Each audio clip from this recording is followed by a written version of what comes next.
चतुर लोमड़ी और मूर्ख भेड़िया। भाग 8। जंगल का जीवन बहुत समय पहले की बात है। एक घना और हरा भरा जंगल था जिसमें तरह तरह के जानवर रहते थे। यह जंगल नदियों, पहाड़ियों और बड़े बड़े पेड़ों से भरा हुआ था। यहाँ शेर, हाथी, हिरण, भालू, लोमड़ी, भेड़िए और कई पक्षी रहते थे। सभी अपने अपने तरीके से जीवन व्यतीत कर रहे थे। इसी जंगल में दो खास दोस्त भी रहते थे, एक चालाक लोमड़ी और एक मूर्ख भेड़िया।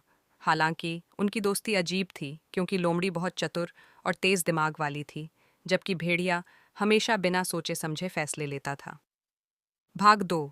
खाने की तलाश। एक दिन दोनों बहुत भूखे थे। वे जंगल में भोजन की तलाश में घूमने लगे। चलते चलते उन्हें एक गांव के पास एक किसान का खेत दिखा। वहां एक मोटी और स्वादिष्ट मुर्गी बैठी थी। लोमड़ी ने धीरे से भेड़िए से कहा, देखो, वह मुर्गी हमारी भूख मिटा सकती है, पर हमें इसे चतुराई से पकड़ना होगा। भेड़िया उतावला हो गया और बिना सोचे समझे झाड़ियों से कूदकर मुर्गी पर झपटा। लेकिन जैसे ही वह आगे बढ़ा, मुर्गी चिल्लाने लगी। किसान और उसके कुत्ते लाठियां लेकर दौड़े। डर के मारे भेड़िया इधर उधर भागा, लेकिन कुत्तों ने उसे दौड़ा दौड़ाकर खूब मारा। किसी तरह वह अपनी जान बचाकर जंगल में वापस आया। लोमड़ी ने हंसते हुए कहा, मैंने कहा था ना, समझदारी से काम लो। अब देखो, तुम पिटकर आए हो और हमें खाने को कुछ नहीं मिला। भेड़िया शर्मिंदा हो गया, लेकिन उसे अपनी गलती का एहसास नहीं हुआ। भाग 3। एक और चालाकी। कुछ दिनों बाद दोनों को एक बड़ा और स्वादिष्ट मांस का टुकड़ा मिला। लोमड़ी ने तुरंत सोचा, अगर मैं सीधे इसे खा लूंगी तो भेड़िया मुझसे छीन लेगा। मुझे कोई तरकीब लगानी होगी। उसने भेड़िए से कहा, भाई, ये मांस शायद शेर का है। अगर हमने इसे बिना पूछे खा लिया और शेर को पता चल गया तो वह हमें जिंदा नहीं छोड़ेगा। भेड़िया डर गया और बोला, तो फिर हम क्या करें? लोमड़ी ने मुस्कुराकर कहा, मैं शेर से पूछने जाती हूँ, तुम तब तक इस मांस की रखवाली करो। भेड़िया खुश हो गया और बैठकर मांस की रखवाली करने लगा। लेकिन कुछ देर बाद उसका लालच बढ़ गया। उसने सोचा, क्या पता शेर को इस मांस के बारे में पता भी है या नहीं। अगर मैं इसे खा लूं तो कोई दिक्कत नहीं होगी। यह सोचकर उसने मांस खाना शुरू कर दिया। थोड़ी ही देर में उसने पूरा मांस खा लिया। भाग 4।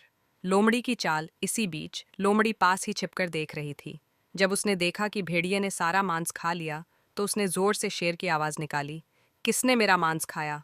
भेड़िया डर के मारे कांपने लगा। उसे लगा कि शेर सच में आ गया है। वह हड़बड़ाकर भागने लगा और भागते भागते एक गड्ढे में गिर पड़ा।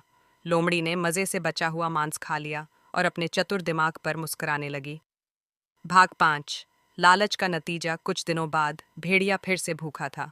उसने लोमड़ी से कहा, मुझे कुछ खाने को दो, मैं बहुत भूखा हूँ। लोमड़ी ने सोचा कि इसे सबक सिखाना चाहिए। उसने भेड़िए से कहा, एक तरीका है, पास के गांव में एक घर में खूब सारा खाना रखा है। अगर तुम चाहो तो वहां से खाना चुरा सकते हो। भेड़िया तुरंत तैयार हो गया और गांव की ओर भागा। लेकिन जैसे ही वह घर में घुसा, घर का मालिक जाग गया। उसने भेड़िए को पकड़कर खूब पीटा और फिर उसे भगा दिया। दर्द से कराहते हुए भेड़िए ने सोचा, शायद मुझे अपनी मूर्खता छोड़कर चालाकी से काम लेना सीखना चाहिए। सीख। बुद्धिमानी और धैर्य से ही सफलता मिलती है। लालच और मूर्खता हमेशा नुकसान पहुंचाती है।